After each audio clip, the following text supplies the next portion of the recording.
person. She taught me how to play the game Monopoly. She understood that the name of the game is to acquire. She would accumulate everything she could, and eventually she became the master of the board. And eventually, every time, she would take my last dollar, and I would quit in utter defeat.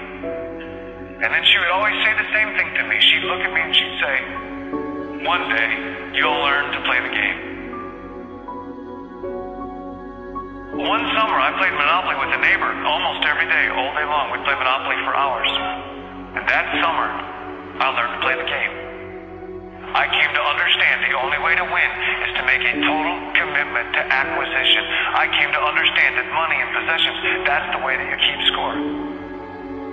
And by the end of that summer, I was more ruthless than my grandmother. I was ready to bend the rules if I had to win that game. And I sat down with her to play that fall.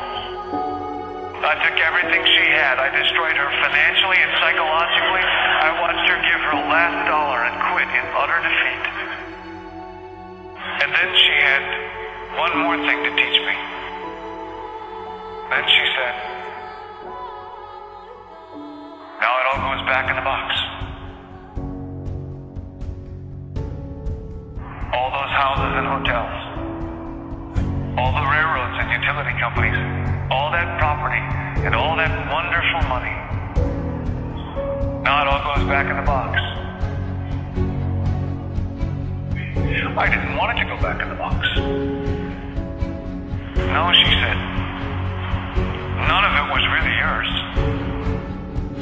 You got all heated up about it for a while. But it was around a long time before you sat down at the board. And it will be here after you're gone. Players come and players go. But it all goes back in the box. Houses and cars. Titles and clothes.